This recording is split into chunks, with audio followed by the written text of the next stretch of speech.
there's two ways of looking at it. So you could be like, guess from the farmer side, you can be like, I'm going to take a quick win and I'm going to hope that I can build new relationships in the future, or I'm just going to stick with commercial and hope that the commercial market continues to treat me well. Or you can look at it like, maybe I'm not making a lot this year, but I know that I can continually sell my coffee in this outlet. And when prices go up or down, it's stable. And that stability, it has value in my opinion. At Map It Forward, we've always believed that the future of the coffee industry will be built through collaboration. We've been building this community through conversations on this podcast for almost 9 years. And in 2026, as we continue to grow and find more ways to encourage our listeners to build responsible businesses with responsible pricing models, we're inviting advertisers onto the podcast. If you're a small to medium-sized business looking to get visibility for your product or your brand to the global coffee industry, and you share our values, email us at support@mapitforward.org or DM us on any of our social platforms to discuss our advertising packages. We're proud to amplify the signal of businesses who are already a part of the Map It Forward ecosystem. That means you, our listeners, and we want to conspire to your success to help you grow. We accept payment in USD, Bitcoin, Ethereum, and XRP. So check the show notes for details and advertise with us today. Welcome to the Daily Coffee Pro by Map It Forward, friends. I'm your host, Lee Safar, and this is unfortunately the final episode of what has been a fantastic first time, Matthew, that we've had you on the podcast, because we are going to have you back again. In fact, folks, Matthew Thornton from Arkena Coffee Market in Ethiopia, I asked Matthew when we set up this series, I said to him, I want you to come on twice, because he is about to head into the field to ahead of the harvest. Like the harvest is in swing. He's going to head into the field. And I asked him to come back on the podcast after he spent a month in the field so that he can help us understand what has happened with the harvest in Ethiopia this year. So not only are we going to get to have this conversation with Matthew, but in a few months from now, he's going to come back on the podcast when samples are going to start to get ready, and we have a clearer understanding of what was the quality of the harvest, how much has been made available in Ethiopia, etc., etc. And then we get to talk about all the fun stuff from the actual physical coffee aspect of things. So thank you so much, Matthew, for having this preliminary conversation with me, so we can get like all the tech conversation out of the way and the relationship side of things, and then in the next series in a couple of months we get to talk about the actual coffee. This conversation. Sure, thank you for having me on again. It's my absolute pleasure. But yeah, I'm going to have to keep coming on, I'm telling you that much, because this has been a lot of fun. I often don't get to have the crypto and blockchain conversations with people because it's usually a little bit out of people's wheelhouse. But I do want to keep introducing those kinds of things so that they become on the radar of a lot of people in coffee. So that part of it has been a lot of fun too. In this conversation, we're going to talk about the role that responsible direct trade relationships can play in reimagining the coffee supply chain solutions that we need as we navigate our way through this middle part of the coffee crisis and into a new future post-coffee crisis. So what are some of your ideas around that? Of responsible direct trade relationships and reimagine supply chain solutions. That's a lot. Yeah. That's a heck of a question, Lee. You're dropping bombs. Like these are hard to come up with responses to. I would say, I mean, honestly, responsible relationships, whether it's direct trade or not, is just the foundation for resilient trade. I mean, if you don't have responsibility, it just becomes a transaction, right? And then if this transaction of money, it's a one-time thing, and that's where it got us here in the first place. So I think that really relationships become the backbone. Responsible relationships become the backbone, or you can build trust. again, information flows. You have a means of bringing on the fringes of the supply chain, either the buyers, the producers, and get them more engaged, more aligned for a better future, whatever that future is. Hopefully they can reimagine it together. I don't want to sit here and I do have my own idea, but it's kind of the fun of tech and coffee is you can reimagine it to however you want. But base it in responsibility, please. If we'll end up here, there'll be a future generations talking about the same thing. Maybe. Or coffee disappears completely. Which may not be completely, but is still a possibility. Because at the heart of all of this in where we're at with regards to this coffee crisis is we've got to give farmers a reason after decades and decades and decades of being so extractionist. We've got to give them a reason to continue doing this, because from the conversations that I'm having, there are a lot of farmers that are saying to me, it's just not worth it anymore, Lee. We're going to make more money if we sell our land, or we're going to make more money if we go into avocados, or we go into a different agricultural product, or if we decide to go into ecotourism. Yeah. There are many other options, and we're staying in this because our ancestors did this and we're carrying on a legacy. The next generation, Gen Z, who are taking over these farms are saying, I don't think so. Yeah. Right. And I think that something that's important is for us to understand that we carry on the consuming end of the market, it was a buyer's game for many decades, and the game was rigged for a long time. And people who say to me, the price is going to come back down.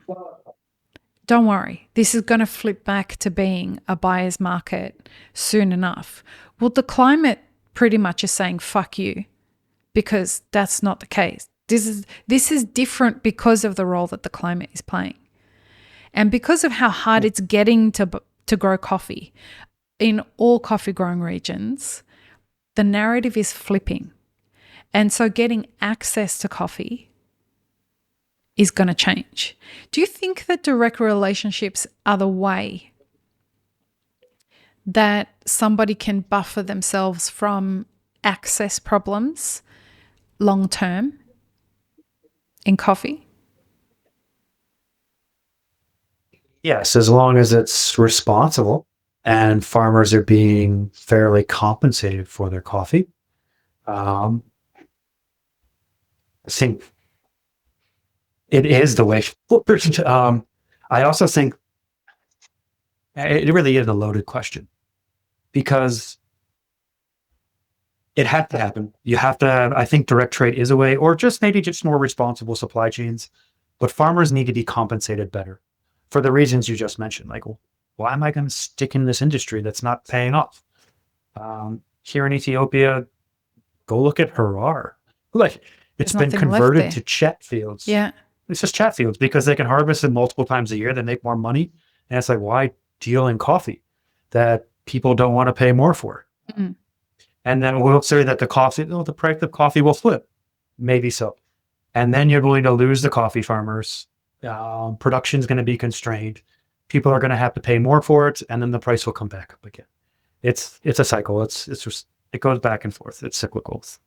But I do think if you can start to build relationships with fair compensation, appropriate risk measures, contingencies in place, you can buffer yourself. And I think if you're a buyer, you also have to extend that to educating your clients. You guys, like you were saying before, the blockchain, like, you want to see why you're paying more for this? Here it is, but you have to pay more for it because of this, because farmers need and deserve to make not just a income, I hear like a living income sometimes. I dislike that term. It's like, why can't they be thriving? Why can't it be money you can reinvest have a future in. Because if you don't have that, you just want to stick someone in poverty where they're just eking by for the rest of their life. That's not a future that people want. So yes, responsible direct trade. I keep forgetting that in there, but a responsible direct trade can be a means to buffer your business. Well, and the reason I asked the question, right, and I know it sounded like it was loaded, so I appreciate you pointing that out. When in a year like 2025, farmers were faced with the question: do we send our coffee to the commercial market because it's so high, or do we grow the coffee that's necessary to meet the relationships that we've typically had with buyers in, let's say, the specialty market, right? A lot of them got out of debt because of the price that they were able to get from the commercial market. Now they're looking at going into a year like 2026, where it's kind of like everyone's on a razor's edge watching every day how much rain Brazil's getting. And they're trying to calculate, what does that mean for the price that I'm expecting in February or March from, what's the commercial price going to be then? And this is where it's before you end up making these relationships that are direct trade, where as a farmer, you've got to decide, am I going to go to the effort of creating this specialty coffee? Am I going to go to the effort of finding the labor that's going to help me get that? Am I going to have these kind of relationships with people where we do have this added layer of risk? Or should I just sell it to the commercial market? Should I just sell my cherry to a mill and let them take care of the rest of all of it? I come back with someone that's thinking that is like, in the long term, is the commercial market been all that? Previously, was it even kind to you before? Right. And in the future, do you have confidence that it's going to treat you better? Mm. I think history says that it won't treat you well. But I can understand. Right. I really can understand and empathize with farmers. Like I don't want to. I have been struggling for so long. Like, I just want an easy win for once, and I'm going to take it. Get right. that. Take it. But on the other side of that trade is a buyer, right, who's trying to say that they are different than commercial.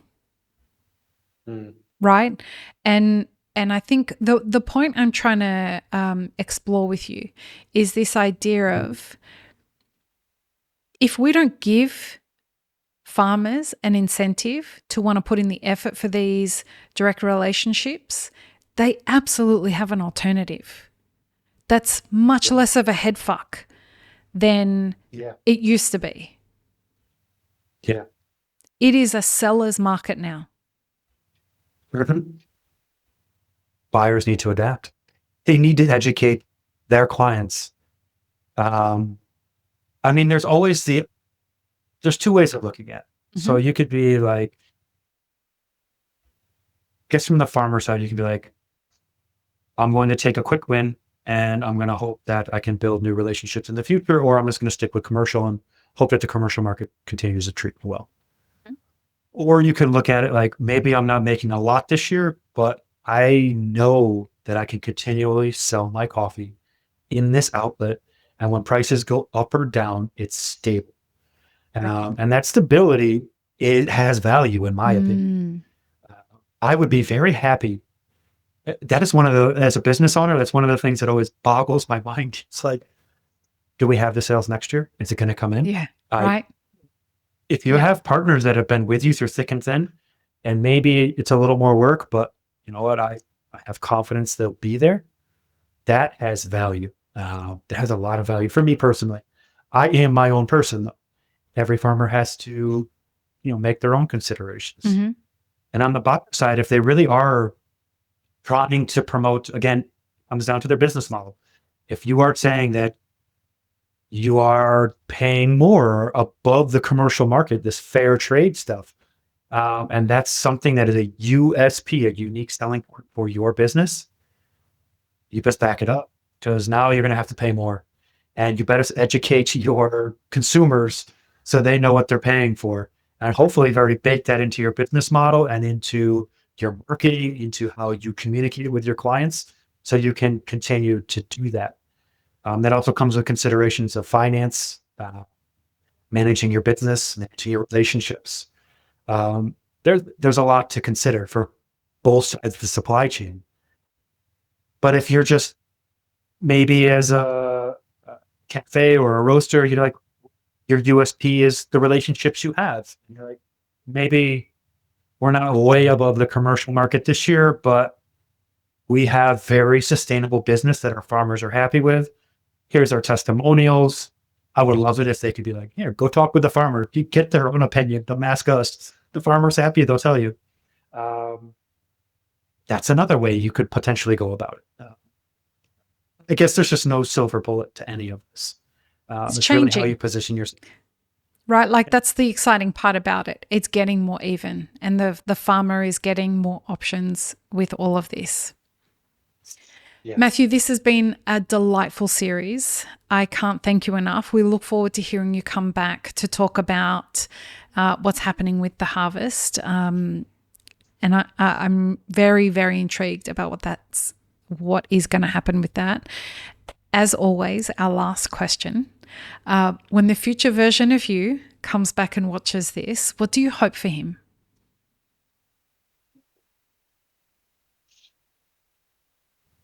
What do I hope for the future version myself? Can you back on this?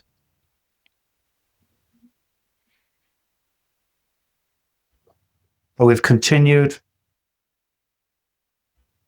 to stick to our values, and everything we've been working on in coffee thus far, we've stuck with our values to make it better. Even if it's one person, if it's better for them, great. And I hope he has more stake. Yeah, inshallah. Inshallah. Tell everybody where they can find out about the marketplace and where they can get in contact with you. You're open to taking meetings and walking people through the platform. I've seen it, folks. It's excellent. And I can say that from the perspective of I was involved in helping another, in my consulting work, I was involved in understanding how these platforms work and put them together. I was a strategic advisor on a different project. This is superior to that.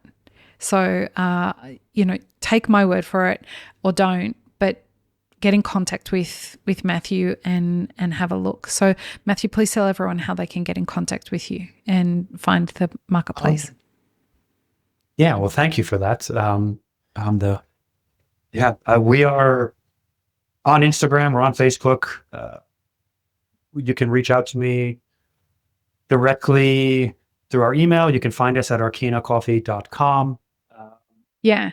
We're going to have, obviously, as I mentioned in the first episode, Arkena is our first advertiser on the podcast. And so the details will be in the ad, but also in the show notes. So check the show notes for all the different ways that you may be able to get in contact with Matthew.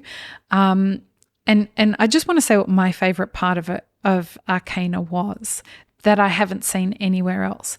When in Arkena, if the farmer is telling you that they do a specific thing with the processing, or there's something in particular that's going on with a claim that they're making about the coffee, there's photos in there that they get to upload directly from their farm that verify what they're saying. I mean, the transparency is built in, and the farmer is responsible. Like, they have the control of telling you what that transparency is. I just think that that's really cool. I haven't seen that anywhere else. So anyway, thank you again.